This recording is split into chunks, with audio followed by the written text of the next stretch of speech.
It would be interesting to know where everyone is from. I'm from Arlington, Texas. And who are you? Lewis Marjoribanks. Lewis, where are you? There. Okay. Right. Bill Jackson, you want to say where you're from? Yeah, originally from North Alabama. I grew up in Tuscaloosa, lived in the Washington, D.C. area for about 40 years, and have been retired to North Myrtle Beach, South Carolina since 2015. Sounds okay. Very nice. Yeah, that sounds fine. Caroline, Kimberly, would you like to say where you come from? I'm Carol Leake, and I'm from Greenville, South Carolina, and grew up on Marjoribanks lands at the foot of Harris Mountain. And I'm Caroline Morris, and I'm from Greenville, South Carolina, and I grew up in the city. It's a repeat. And Kimberly Bruce. I grew up in Greenville, South Carolina, also lived in Atlanta for a while, and my grandfather was a Marjoribanks. Excellent. Chris, John, yeah. John Logan, would you like to say where you're from? There seems to be an echo somewhere, huh? Yeah, I think somebody's speaker and microphone are too close together. Anyway, my name's Kevin Logan. I know it shows John on the screen. That's my first name, but I go by Kevin. It's nice to meet everyone. I was introduced to heraldry by John Marjoribanks, and when he told me he was putting on a discussion for the clan Marjoribanks, I got very excited and just asked if I could attend. I thought this would be a lot of fun. So thanks for letting me join in. Okay. Adrienne, would you like to tell us where you're from? I'm Adrienne Hills, and my grandmother was a Marjoribanks. I'm from Greenville, South Carolina. I'm a first cousin to cousin Carol Leake, and I live in Erie, Pennsylvania now. So I appreciate a Zoom opportunity to join in. Excellent. Jonathan, you want to say where you're from? Yeah, sure. So I'm originally from Scotland. I'm based in New York at the moment. Okay. Charlotte? Chris Latham. I've spent much of my early life in Greenville, was born in Greenville, South Carolina. Okay. Charlotte Beatty? Hi, Charlotte Beatty, used to be Charlotte Marjoribanks. I'm John Marjoribanks' middle child, youngest daughter. Hi, Dad. Nice to have you, Charlotte. Ned Little?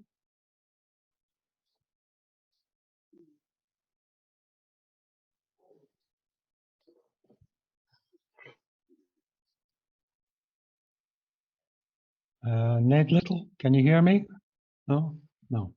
Okay, I'll carry on. One that says NMNEA. Hi, I'm Nancy Neese. I'm in Easley, South Carolina. I'm related through the Caroline, and Kimberly group. Good to meet you. Rachel, I presume this is John's daughter, is it? Yes, hello, Rachel Marjoribanks. I am John and Andrea's oldest daughter, elder daughter and oldest child. I live in Winchburn near Bathgate in Scotland. Excellent. And somebody called Father? That'd be me, Chris Latham. Ah, okay. Okay. But he's on my, it's listed on my computer. I'm using someone else's computer too, so. Ah, okay. That's why it's called Father. Lee Hockey, yeah. Lee Lehockey. I'm actually using his computer, Chris Latham. There are two accounts here, Lee Lehockey and Father's. Yeah, it's telling that they're both mine. You're using. I'm actually using Lee Lehockey's computer, so that's how it's registered. But are they both on? is that's what causing the echo. Right. Ah, No, it's just the one. Really? Because Okay. if it's showing up on the screen, that means you may think it's off and it's not. Having sat through too many Zoom meetings that had echo, All right. Right. but it is tricky. Andrea, would you like to say where you're from?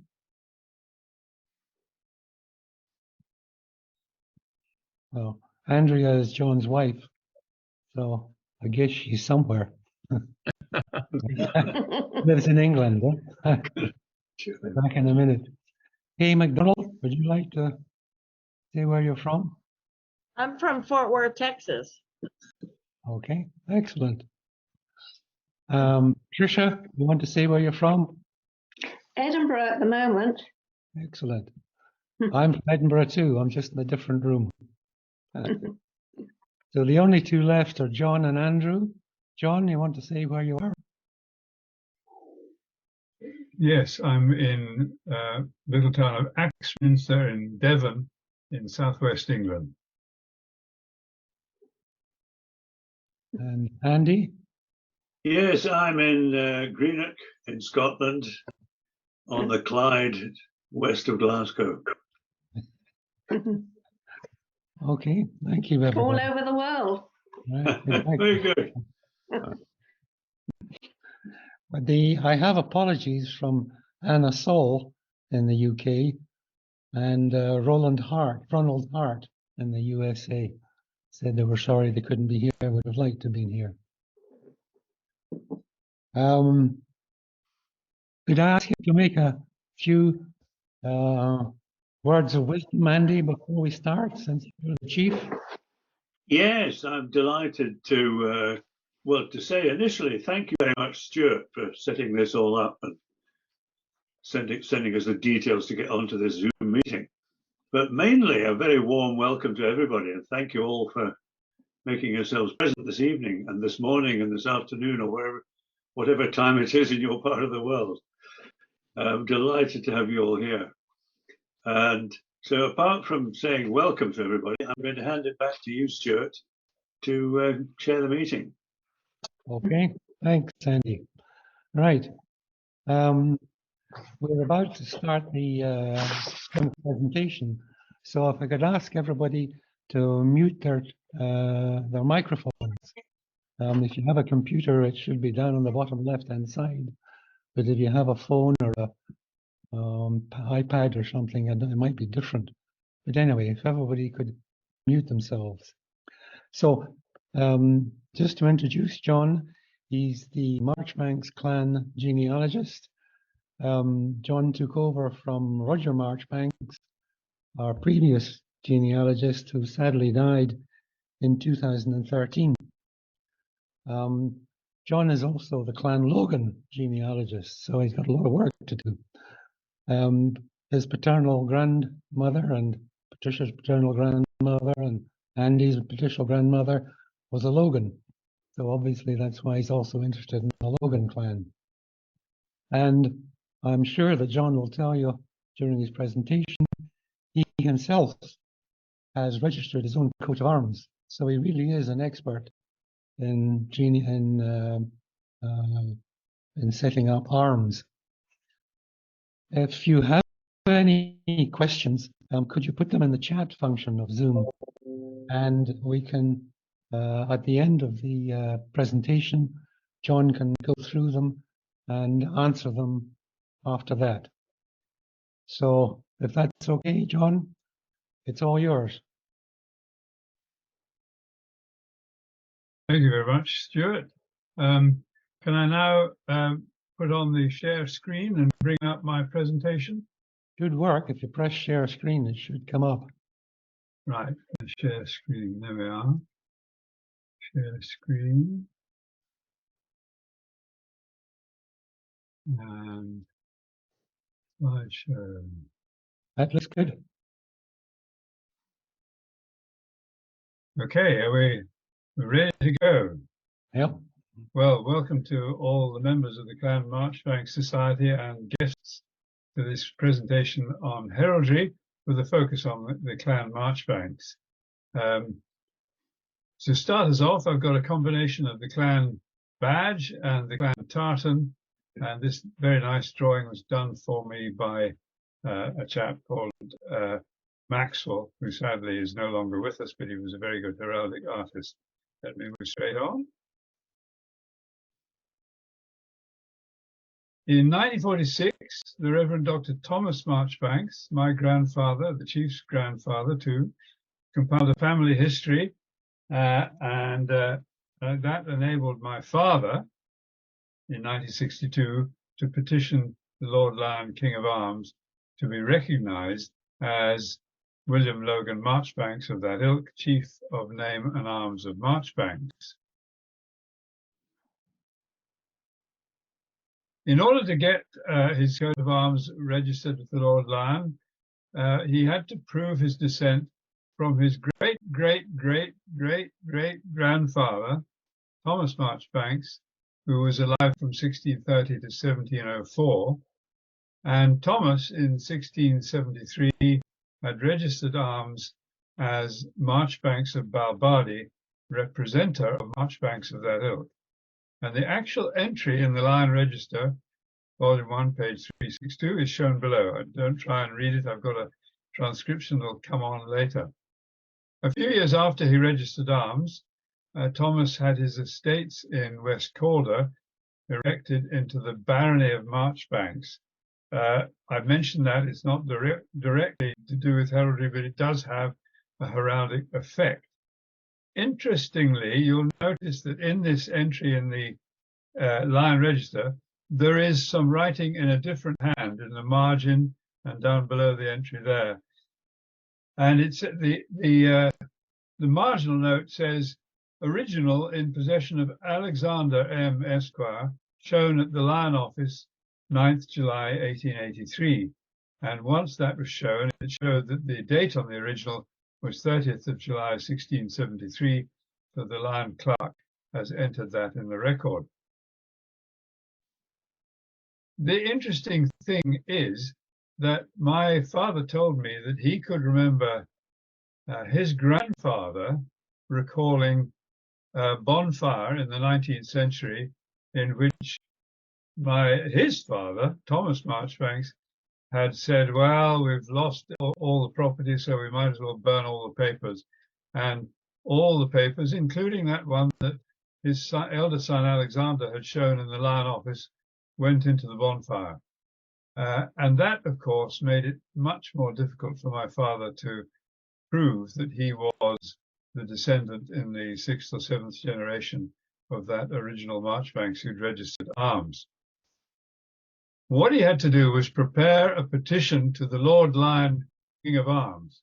The Lord Lion is both a herald and a judge, and he operates under 3 acts of the Scottish Parliament, 1592, 1669 and 1672, and 1 act of the UK Parliament, 1868. And that UK Act just deals with the fees that he charges and so on. The key legislation is the 1672 Act.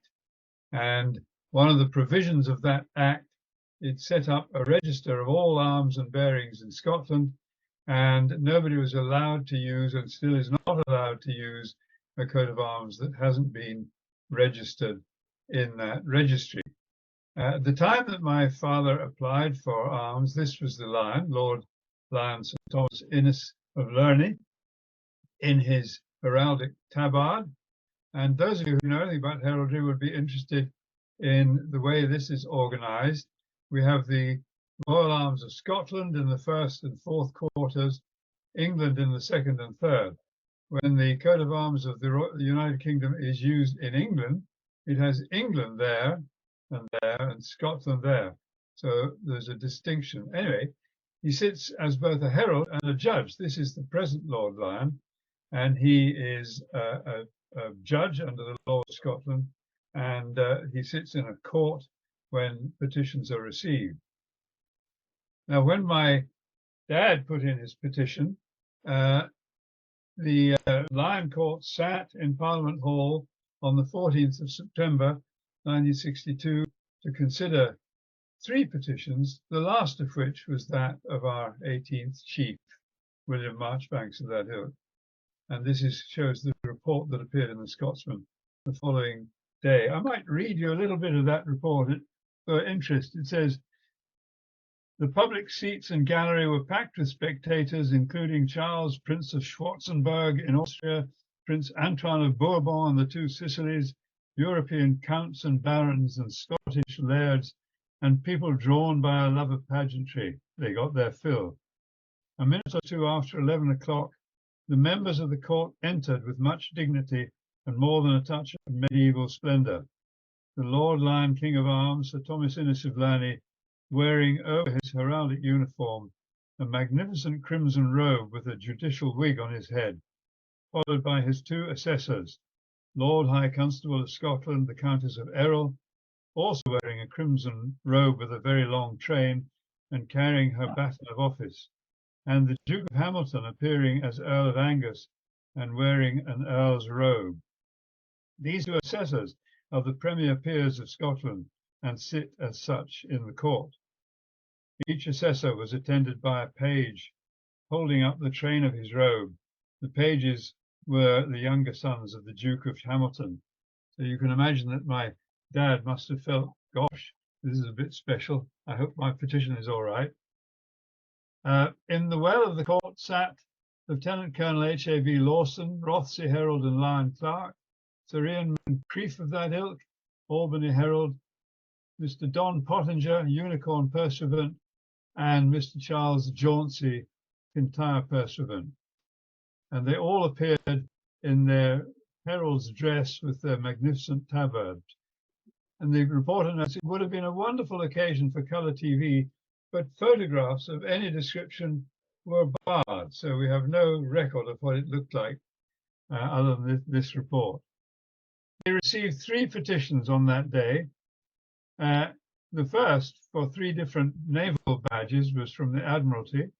The second was from a school wanting a grant of arms. And the third was from Mr. William Marjoribanks of that ilk. Petition for the rematriculation of arms as Marjoribanks of that ilk by progress from the matriculation of Marjoribanks of Balbardy, registered in 1673. All these petitions were granted, the last one taking quite a long time as the Lord Lion pondered silently over the documents relating to the case and dating from 1673. After consulting his 2 assessors, the Lord Lion announced his approval. Phew, went my dad, I've no doubt. But it took another 3 years before the outcome of that was the granting of the arms of Marjoribanks of Balbardy and of that ilk, and the recording of my father's name officially as William Logan Marjoribanks of that ilk, our 18th chief. And that shows that these things don't move with great speed. I was a teenager during all this process until it was finally granted when I think I'd reached the ripe old age of 20, and got absolutely fascinated. And my dad increased that fascination by giving me a couple of books, which I still have in the shelves behind me and I still use.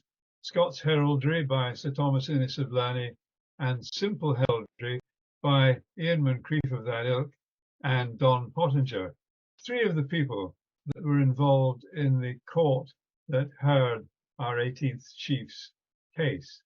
And from then I was completely hooked on heraldry, and Dad compounded it by sponsoring my own petition to the Lord Lion to register arms as a cadet of Marjoribanks of that ilk. And I'll come back to this point, but in general heraldic terms, you could note that a coat of arms is applicable to one person only during his or her lifetime, and anyone else who wants to use those arms has to register a difference that shows their relationship to the holder of the chief's arms. Thanks largely to encouragement from Patricia's dad, my father went back. That was Jimmy, his younger brother, Sir James Marjoribanks. My father went back to the Lord Lion in 1978 and petitioned for the grant of supporters, which were granted in early 1979. And one of the effects of the grant of supporters, they're a significant mark of status, and they allowed the Marjoribanks chief to take his place among the Standing Council of Scottish Chiefs. And here you see our chief, I'm sure you all recognize him, standing at the front on the left of the photograph, and all the other chiefs who were present at a gathering in St Giles Cathedral in 2013 after the service to commemorate the 500th anniversary of the Battle of Flodden. Anyone who knows their Scots history will know that Flodden was the biggest defeat we have ever suffered, with 10,000 Scots killed in one day, including our king. And yet we still commemorate it. We're a strange nation in many ways.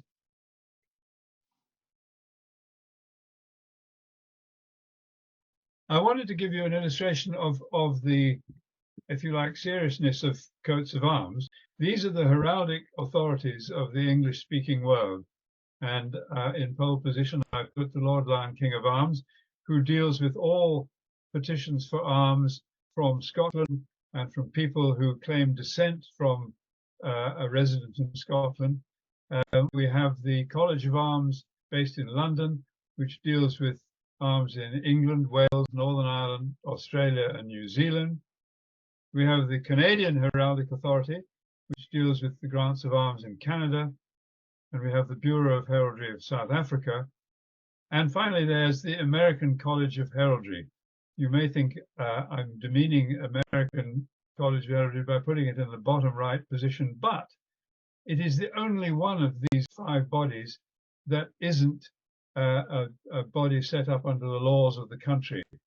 There are 1 or 2 heraldic bodies in the United States, but the American College of Heraldry is the one that the Lord Lion has particularly notified his approval of, and it's perfectly possible for an American citizen to register arms. We have indeed in the audience somebody who's done just that, and they're splendid arms, if I may say so, Kevin. And the American College of Heraldry is a good repository for heraldry in the United States.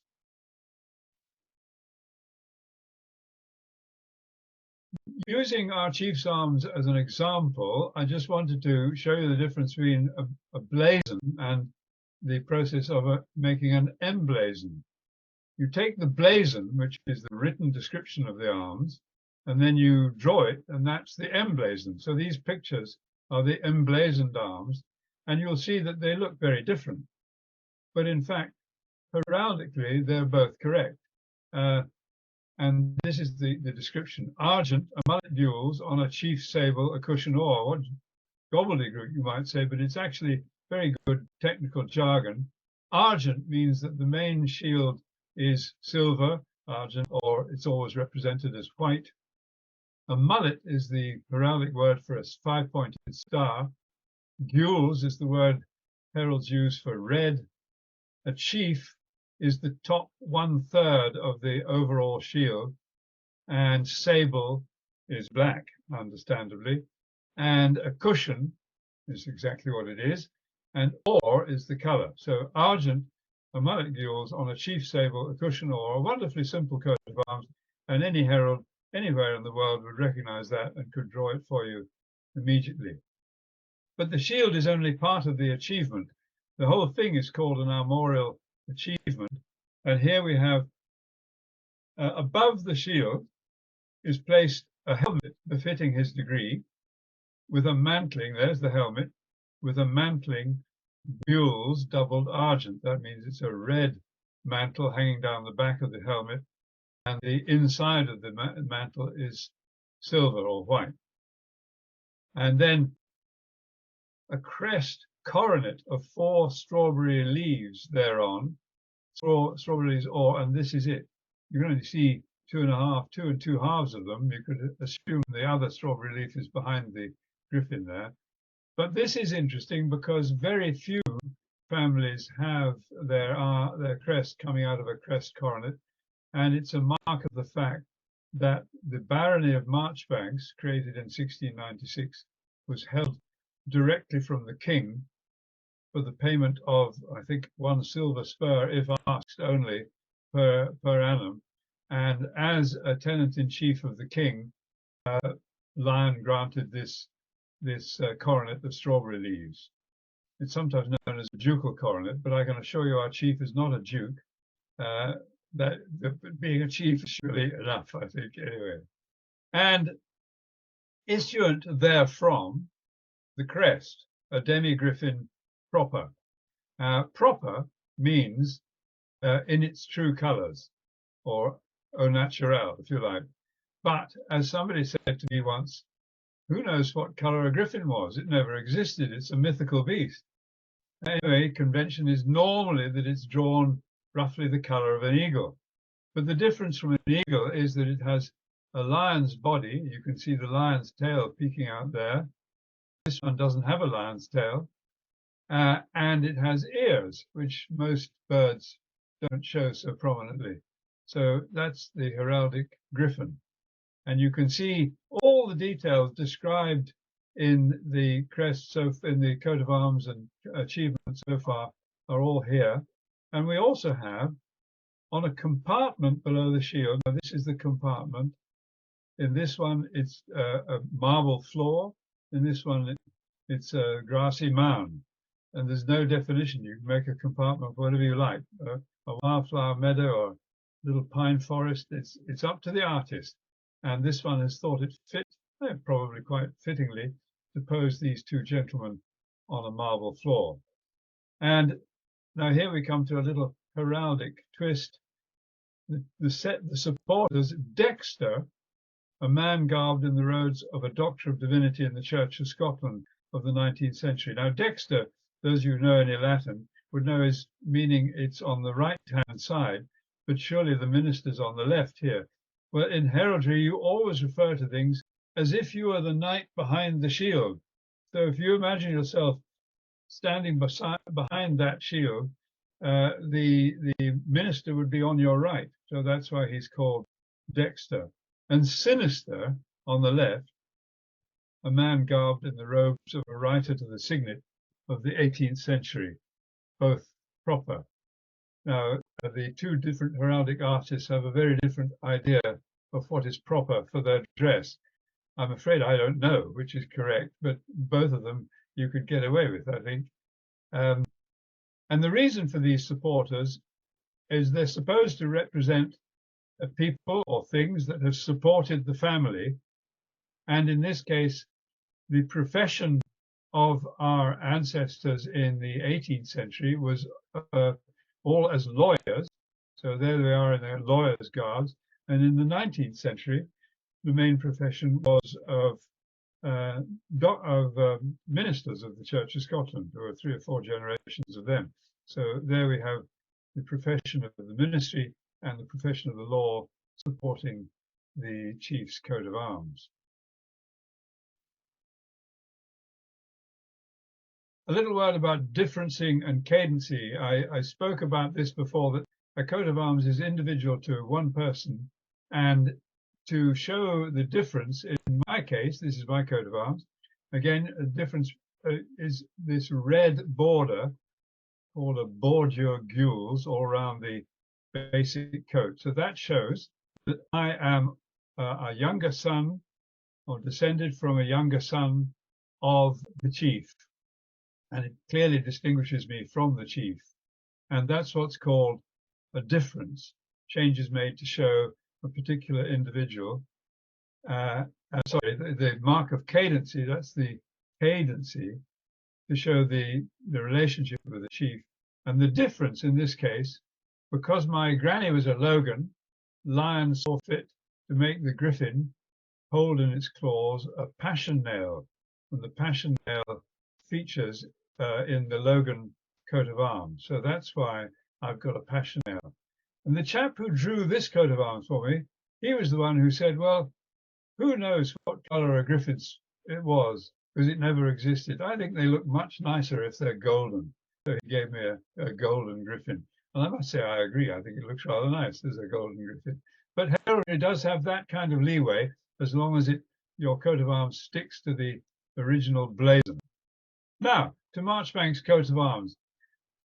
In the Act of 1672 introduced the Lion Register, or more properly known as the Public Register of all arms and bearings in Scotland. And the law stated that everybody had to come up and enter their coat of arms in that register, or they would not be counted as legal coats of arms. But it didn't mean that coats of arms didn't exist before then. And here's some examples. In 1518, Baillie John Marchbanks, a baillie of the city of Edinburgh, and one of the Marchbanks brothers who came up from Annandale, where we all originated from, to Edinburgh in the early 16th century. And as a baillie, he had a coat of arms which he used as a seal. No colours on it because it was just an impression on wax.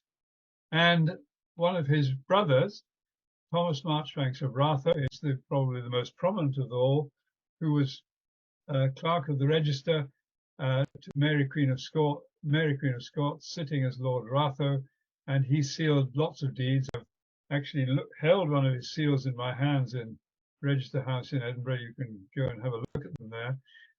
And he used that coat of arms, which has the star at the bottom and the cushion at the top. From 1565 onwards, Marchbanks' arms started to appear in recorded armorials. These are where heralds have taken note of coats of arms then in use to make sure they're properly on record, but they are not legally binding in the sense that the Public Register of all arms and bearings is. But you're interesting to see that in the space of that 150 odd years from when they arrived in Edinburgh, Marchbanks is registered, 7 different coats of arms, or didn't register, but used 7 different coats of arms, but they all are very similar. They're all clearly Marchbanks arms, not the arms of anybody else. They're just juggled around to show the differences between bits of the family. 2 of them you might recognize, which went on to be registered in the Lion Register, and we'll move on now to coats that are in the Lion Register.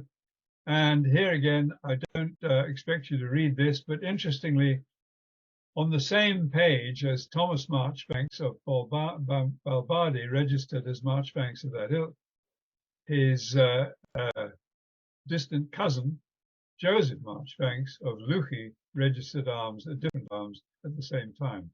And Joseph's descendant, Edward, re-registered the Lucy arms in 1787. And this is a transcription of those.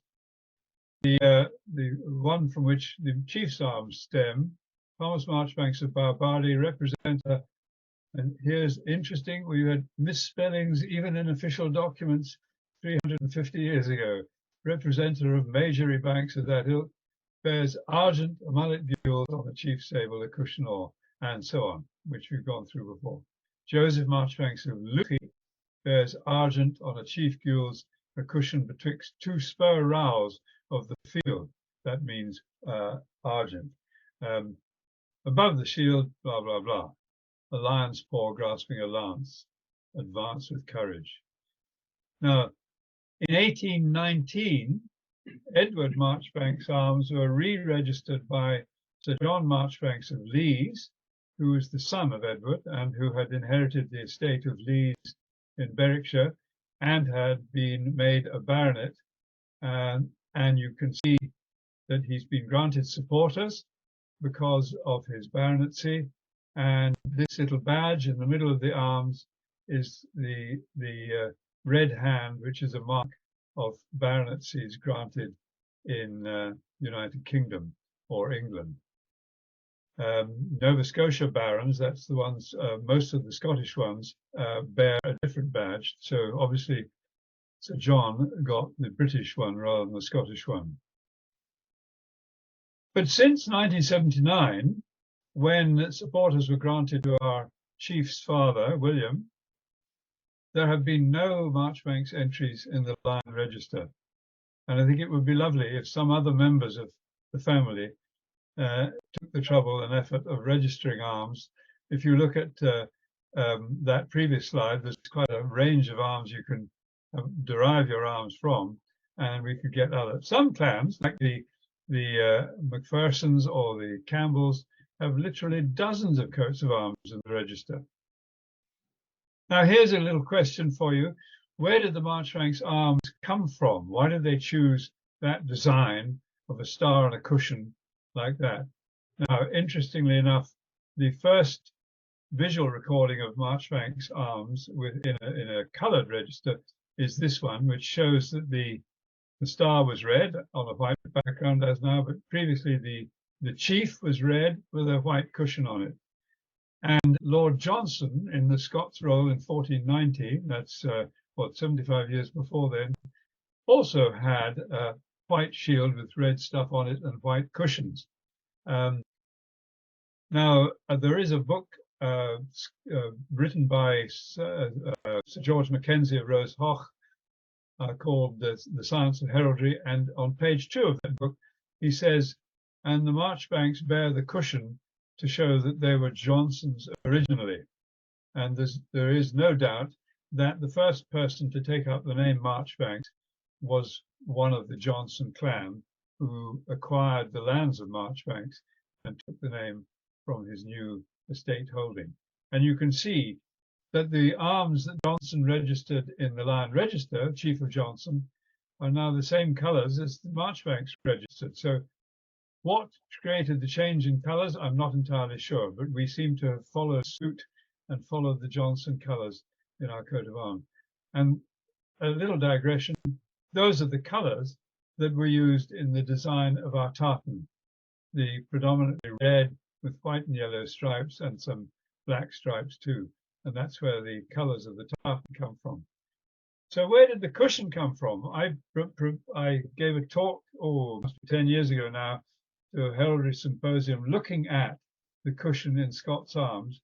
And in my research for that, there is no doubt in my mind that the cushion was first used by this chap, Sir Thomas Randolph, who fought with Robert the Bruce at the Battle of Bannockburn, was one of his key generals, helped the winning of that battle and was created Earl of Murray after that. And he bore 3 cushions, red cushions on a white background.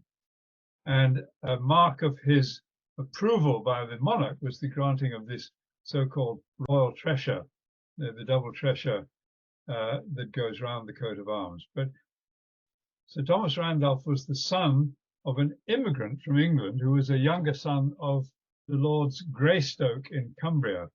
And the Greystokes bore cushions, different coloured cushions on different coloured background. But that's where the cushions came from.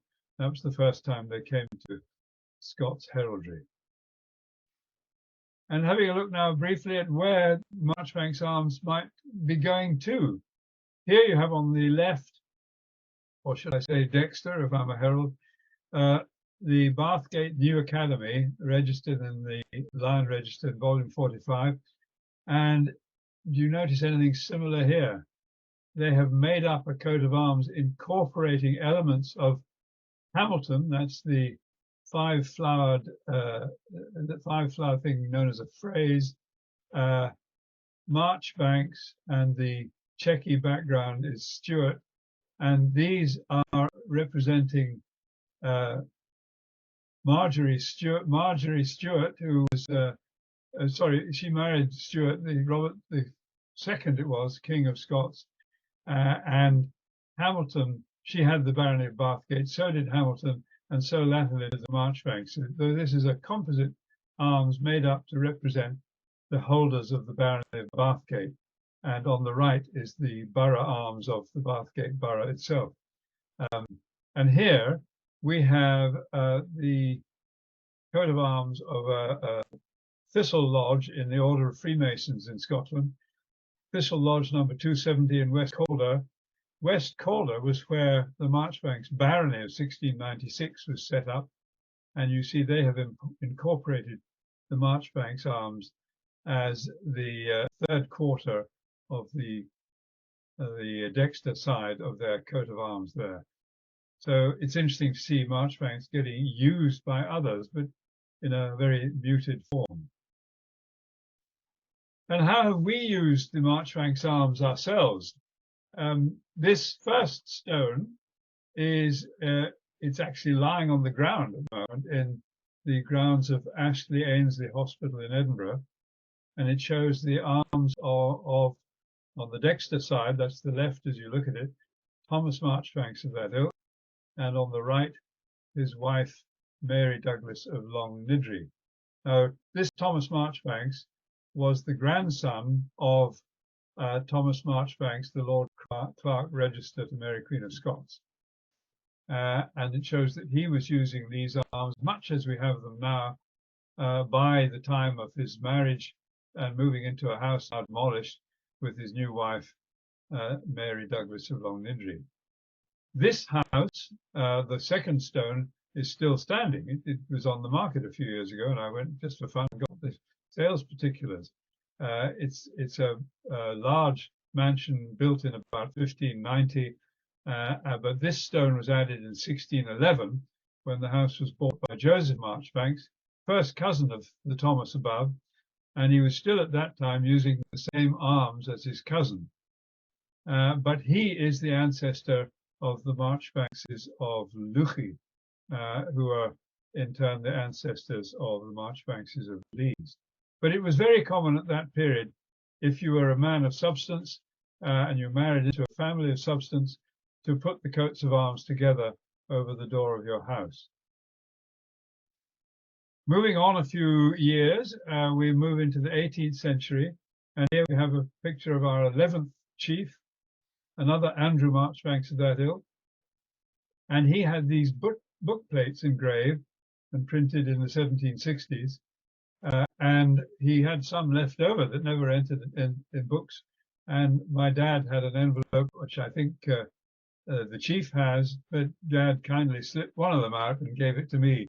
So I shouldn't really have it because it's the chief's arms, but just as a matter of interest, that's the book plate that was made by our ancestor, the 11th chief. And it's much easier to make a book plate now. That in those days, you had to have it engraved carefully, and this is called the formula of Pectra Sancta. And here, if you look closely, you'll see that the star is hatched with vertical lines. The background has no lining on it. The cushion is covered in dots, and the background of the cushion, you can't really see it, but it's got lines both across and down. It's cross-hatched. And vertical lines means red, dots means gold, and cross-hatched means black. So if ever you see a black and white coat of arms with this Pectra Sancta engraving on it, you can deduce the colours. I always think this griffin is a bit frivolous somehow. The wings look too small for the head, but anyway, that's what the 18th century artist made of it. It was Andrew's son, the 12th chief, Alexander Marjoribanks of that ilk, who used the money his ancestors, a careful family of lawyers, had accumulated to splash out on a grand house to replace the farmhouse at Balbardi. And this was a photograph taken not long before it was finally demolished. I think the central wing and the east wing were demolished in the early 50s, and the west wing was still standing. I remember I visited there in the early 1970s. It was still there and lived in on the ground floor by a tenant farmer.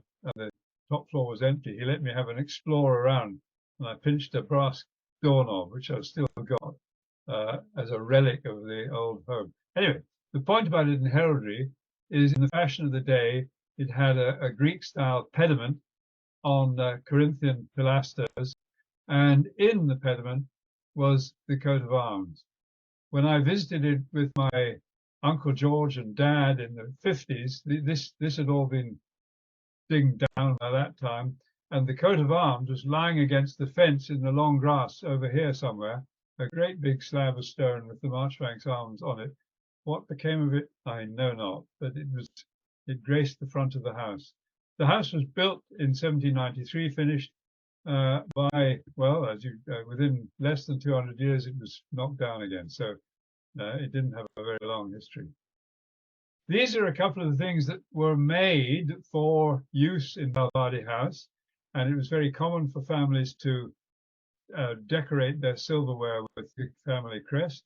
And here you see a gravy ladle and a napkin ring with the family crest on it. Moving on to the early 20th century, and we see two more examples of Marjoribanks arms in stone. And here they are, the other branch of the Marjoribanks is Marjoribanks of Luchi. And this is Marjoribanks impaled with the arms of Gordon, because Ishbel Marjoribanks, the daughter of the first Lord Tweedmouth, married the Earl of Aberdeen, who later became Marquess of Aberdeen, and this commemorative stone is erected in the grounds of Haddow House in Aberdeenshire, now a National Trust property where you can visit, and I'm sure you could have a look at that stone if you wanted. The right-hand carving, much a finer carving, perhaps because it's been less weathered, is on the parish church in Churnside in Berwickshire, and it's a memorial to the wife of Ishbel's brother. He was the second Lord Tweedmouth, and so the brother of Ishbel Marjoribanks here, and he impaled his arms with those of his wife, who was the daughter of the 7th Duke of Marlborough. So these are the Spencer Churchill arms, as borne by the Dukes of Marlborough, halved alongside the Marjoribanks arms. One of the interesting things, heraldically speaking, is that neither of these distinguished peers of the realm bothered to register their arms in Scotland. They're not on the Lion Register at all. And in fact, at the time they adopted them, there was a descendant of an elder brother of the House of Luchi, who had a prior right to the arms. So they used them, as far as I'm concerned, illegitimately, but they seem to have got away with it.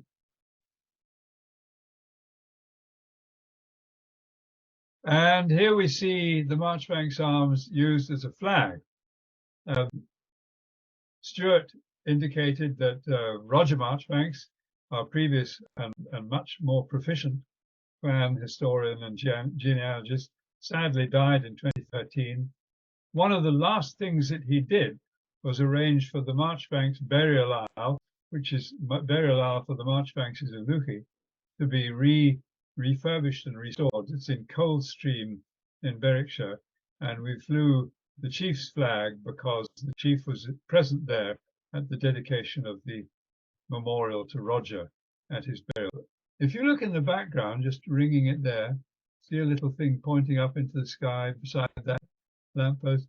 That's an enormously tall monument to Charles Marjoribanks, another of the Marjoribankses of Luchi, who was a member of Parliament, a Liberal, and voted in favour of the Reform Acts, and was died quite young in his 30s, and was respected by his constituents, who put up a great big monument to him, which still stands to this day. On the right, we see the family gathered for the Edinburgh Tattoo in 2017. There's the chief and his lady, and following them, his daughter Katie holding the chief's arms, and my son Alexander holding my cadet arms. It was interesting to see a gathering like that with two lots of arms displayed and lots of Marjoribanks kilts and so on. Another use of the Marjoribanks arms, Alexander Marjoribanks is a lieutenant colonel in the Royal Scots Dragoon Guards. That's my son, and he has had his arms emblazoned on a pipe banner. I haven't shown you the reverse of the pipe banner, which is the emblem of the regiment. And the custom is that the senior officers of the regiment have pipe banners which can be used by pipers when they're attending a mess dinner in the mess of the regiment. And I've blown the arms up a bit there so you can see clearly this blue thing, You might wonder what on earth that is. It's known as a label. A label is borne by an heir before the previous owner of the arms dies. So that shows a 3-point label that Alexander is my heir in these arms, and so he uses the arms with a label. And here's another example of labels. My daughter Rachel had fun making these heraldic jupons. These are the surcoats that medieval knights used to wear over their chainmail armor with their coats of arms emblazoned on them so they could be distinguished on the battlefield. And here you see my eldest grandson, William, and he has a 5-point label to show that he is actually the grandson of a living armiger or person with a coat of arms. And his younger brothers, Charlie and George, have their distinctive marks of cadency on their arms to show that they are the younger brothers of the heir, William. And the two kids playing around in the garden with a flag. I just stuck that in because it's rather nice seeing boys in kilts playing around with heraldic flags. And the last shot, I took these photos yesterday. This is the veranda or the patio of my house in Devon, with the Marjoribanks arms flying proudly on it on my flagpole, overlooking the valley of the River Axe. And this is a tapestry woven by my wife Andrea, and to commemorate the date of our marriage with our initials and the coat of arms there, which is used as a fire screen. And a very honourable use of the Marjoribanks arms is the use of the crest in a full circlet, not a strap and buckle, but in a full circlet, which means that it can only be worn by the chief, and customarily it's worn by the chief with 3 eagle's feathers behind it. And here you see the 18th chief and the 19th chief, both photos taken, you can see from their grainy nature, from the printed versions of the Marjoribanks letter of some years ago. And finally, these are the emblems of the family that anyone can use. If you enclose the crest in a strap and buckle, it's known as a strap and buckle badge and can be worn by any clansman or woman as a hat badge or as a plaid brooch or as a kilt pin or whatever. And they're quite nice to make use of in that way.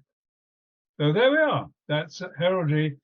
And I hope 1 or 2 people might have 1 or 2 questions.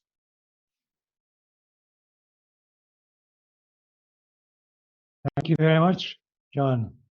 That was fascinating. There are 1 or 2 questions in the chat. A couple of them are mine. Would you like to answer those first?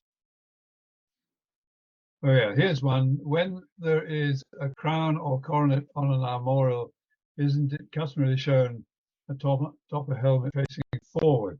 The reason that the Marjoribanks helmet faces dexter is that the chief of the Marjoribanks has not been ennobled. The only ones who have helmets facing the front are peers of the realm and people of that sort of dignity. So if the Lords Tweedmouth had had a coronet, which they didn't, it would have been on a helmet facing to the front. But because our chief wears a gentleman's helmet, which, as you can see, is much the same as the one I wear, it still has the honour of the crown, the coronet on it. How much does it cost to register a coat of arms? The answer to that is it depends. If the arms are already in the register and you are simply rematriculating existing arms, then it's much cheaper than if you're going for a brand new grant. There is an up-to-date list published on the Lord Lyons webpage, but of the order of magnitude, if you're going for a new grant, I don't think you'd get much change out of about 4,000 quid. If you're going for a re-grant, it would be probably a quarter of that. Most of the money goes to the herald painter and the supplier of calfskin vellum, and not to the Lord Lion's coffers themselves. I think if we were willing to prepare a digital copy of the letters patent, we could get it a hell of a lot cheaper, but they're not offering that yet. The next question there, can arms descend from a father to a daughter? By all means, yes. You may remember in the slideshow, perhaps I could just show that again, and go to slide number, well, they're coming up.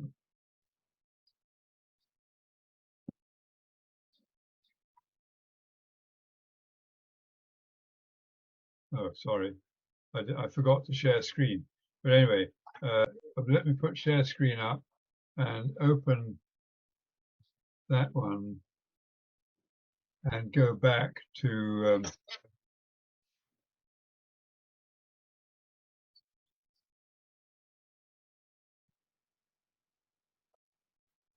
oh, sorry, I'm not very good at this. As you can see, let's try sharing the screen again.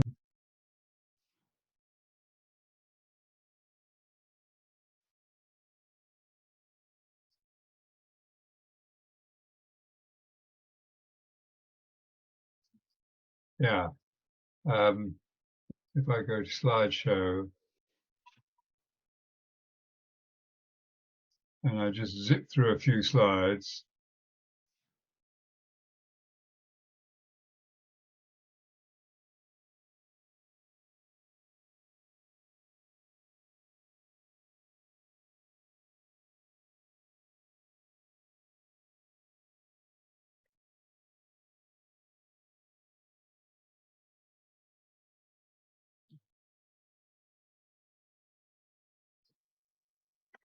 Here we are, that's the one I wanted to show. You can see how many women there. 1, 2, 3, I think there are about 7. So these are female chiefs.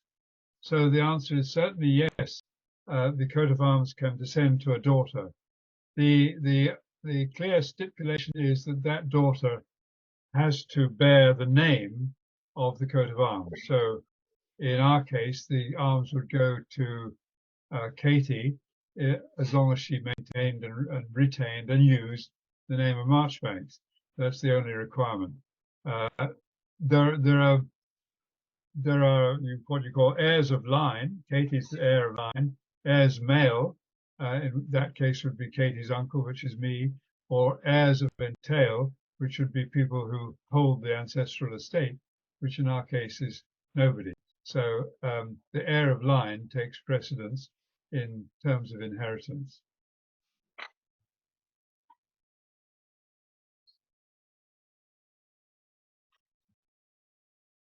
So, any other questions?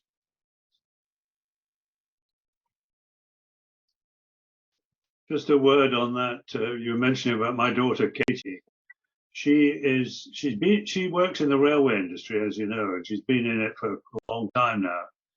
And she became well known in the industry as Kate Marjoribanks, and so she still uses that name professionally, although she's married to a Mr. Lashley, so her married name is Kate Lashley. So as you say, the Lord Lion wouldn't allow her to matriculate the arms as Kate Lashley. She'd have to stay with Kate Marjoribanks. Yeah. But she has been with me to a number of the Standing Council of Scottish Chiefs meetings and met some of her fellow lady chiefs. And of course, they were delighted to see another would-be lady chief coming along. So she's quite keen to follow on in that role. But where that goes after that, I'm not sure, because she hasn't got a son. She's got only one child. That's another daughter, and who bears the name of her father, which is Lashley, not Marjoribanks. However, as you say, there are a number of enthusiastic lady chiefs. Yes. Yeah, indeed there are, and there's no reason why there shouldn't be another one. would be good.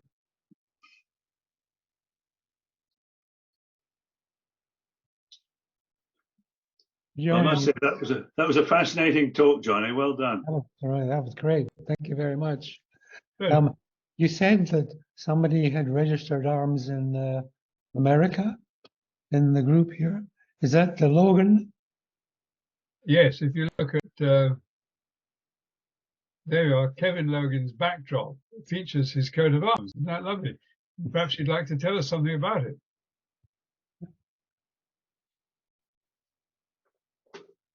Sure. I got fascinated with heraldry a long time ago as a boy growing up watching the adventures of Errol Flynn and some of the others. And I was always fascinated by the book and the movie Ivanhoe. And there's a discussion somewhere in the book where he talks about how they knew the difference between him and the rest of his family. And it had to do with a difference on his shield. And anyway, so years go by and I find out that the Logans have a long history of heraldry and everything. And then I meet John Marjoribanks through his research helping the Logans try to find our chief of the clan Logan. And he gave a really good talk about his research into the looking for the chief of Clan Logan. And as part of his talk, he went through some of the heraldry of the Logans. And that just further inspired my desire to have my own coat of arms. And then I through him, I learned coat of arms are individual to every person. That his brother Andrew, your chief, and John have similar looking coat of arms, but they're not the same. And I wanted something for myself that somewhat represented what I felt like was me. And John actually helped me a great deal with the design on this. As you can see, my shield is or with 3 piles sable in chief.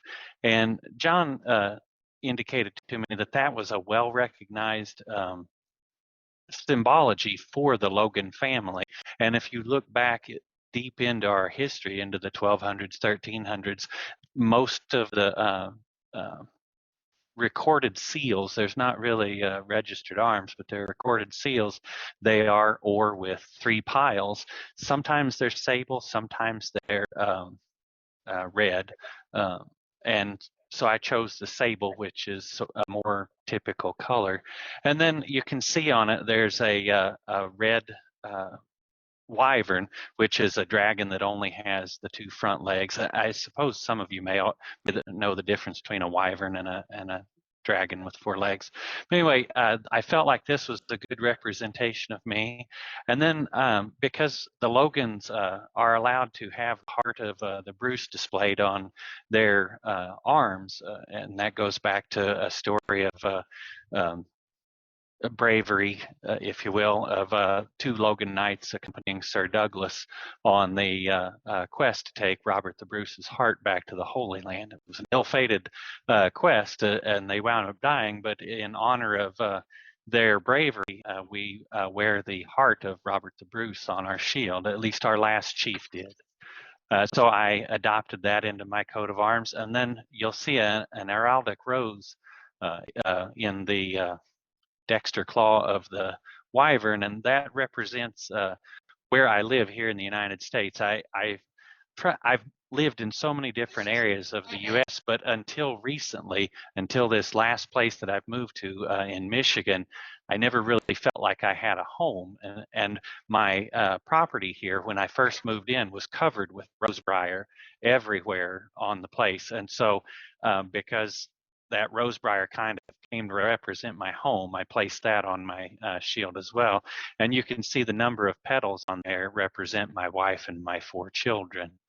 Up here, it may not be super clear in such a tiny picture, but the helmet, as befitting my degree, like it typically says, the wreath is made of Scottish thistle, representing my Scottish heraldry.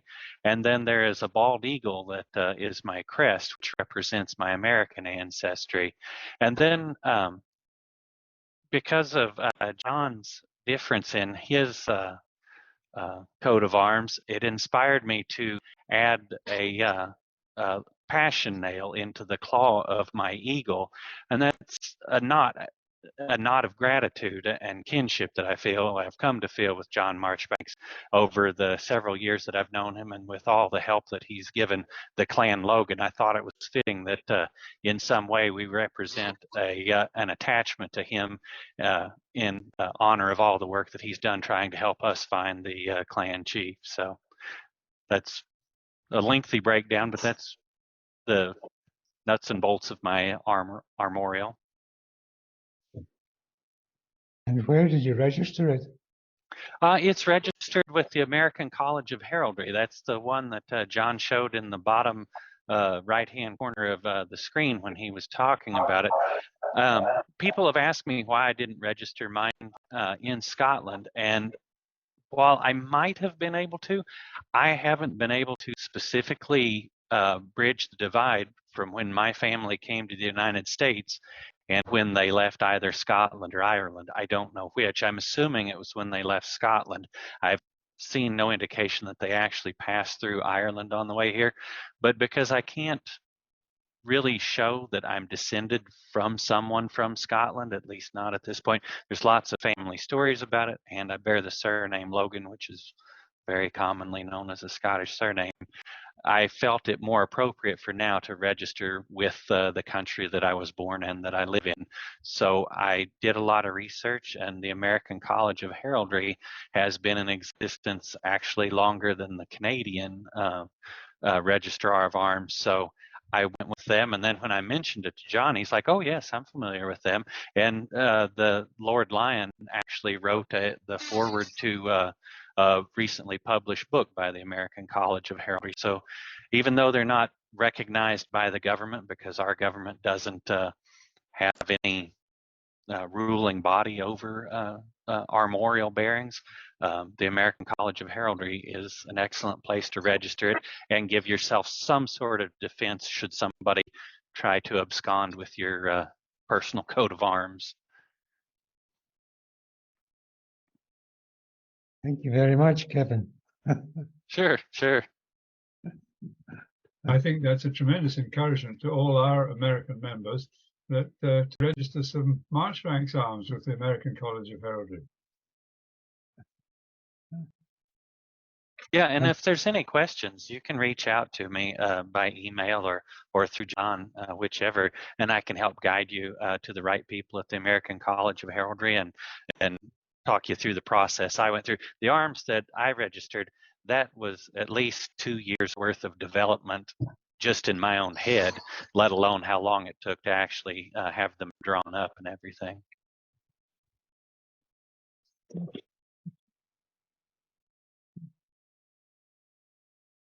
I like the fact that Kevin's got a wyvern. It reminded me of a little poem I once read, and you might be amused by it.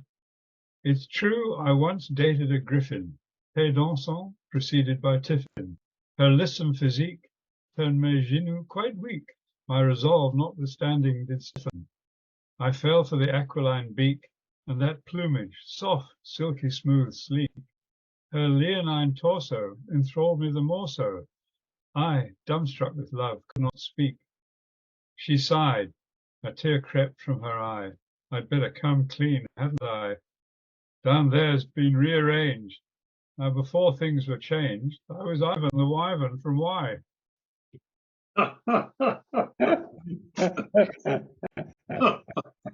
Oh, that's excellent. I like that. Very good.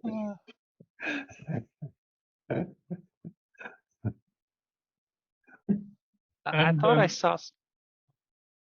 Well, I was going to say, I thought I saw one of the ladies, Carol, Caroline, and Kimberly raising her hand. Yes. I just wanted to ask you where the home office is of the American Registry of Heraldry. Is it? What's that? I caught the first part. I didn't mean to interrupt. It was in Arkansas, but they recently moved, I think, to Georgia just in January of this year. I think they have set up their office in Georgia now. And did you have to have written proof of your ancestry to present to them? What did you have to present to them to have it registered? I didn't have to present any proof of my ancestry or anything like that, but coming in with a knowledge, at least a somewhat small knowledge of a coat of arms and stuff, because there are technical details that they will ask you about different things, because like mine is registered in a more Scottish style, but they also have heralds who will do something more of an English style, and they actually employ heralds from somewhere. There's a Russian College of Heraldry, and they actually work with some of the artists from there to help you develop your coat of arms. Thank you. Sure. There's just a little thing. I didn't put it in my talk, but just the interest. I don't know if you can see that picture. Is that visible? Just to show that the idea of pinching or using illegally coats of arms is not new. This is an old tombstone in St. Magnus Cathedral in Orkney, dating from about 1600, and you can see, you'll recognize that it's a sort of version of the Marjoribanks arms. But the family that used it were not Marjoribankses at all. Their name was Banks. And they just pinched this coat of arms and thought, well, nobody will bother, it's up in Orkney, and used it for themselves. So it's not a new phenomenon, using coats of arms illegally.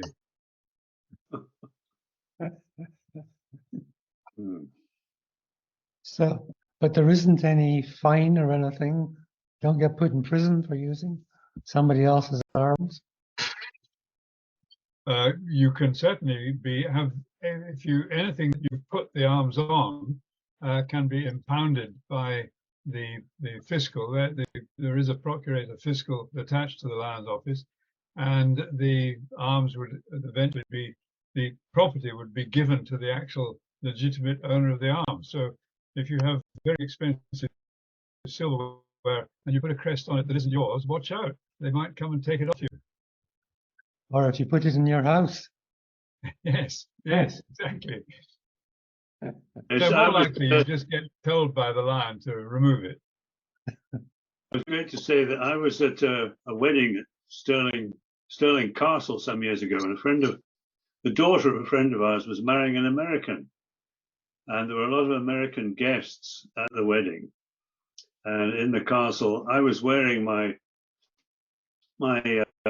chief's badge on my hat with the 3 eagles feathers. And an American lady was very keen to try this on. So I allowed her to put it on.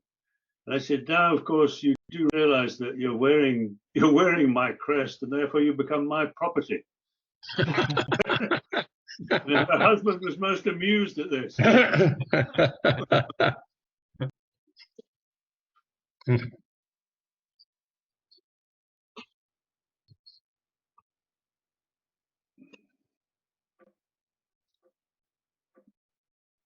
Well, folks, if you'll excuse me, I'm just going to nip out and get myself a little malt whiskey, as it's quite late at night, and I want to wet my whistle. I'll be back. Well, I guess, unless there's anything else, we should probably wrap up the meeting.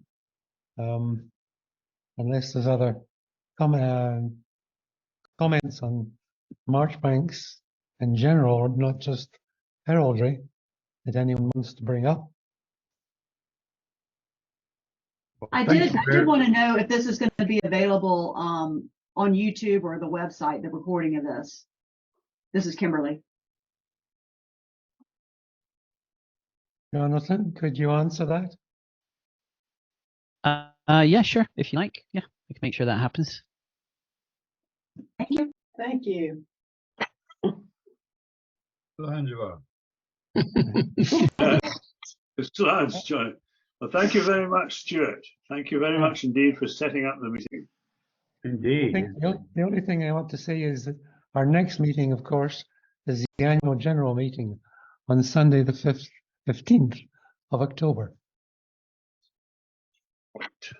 Very good. Well, this is a treat. I'm very grateful to those who had a part of it. Yeah, thank you very much, John. That was excellent. Must have taken It's you a long excellent. time.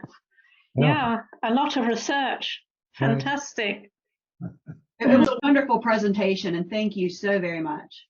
It was an absolute pleasure. I enjoyed working on it. It just showed me how many things about the Marjoribanks family I don't yet know. So I'm going to do it. Triggered me off a lot more research to do. Thank you, thank you. Wonderful. Okay, well, I think I'll head for bed. It's getting quite late. So Yeah. All right. Thank you all for letting me attend. I appreciate it. Have a really good night. Yeah. Thank you. Goodbye, all. Thank you.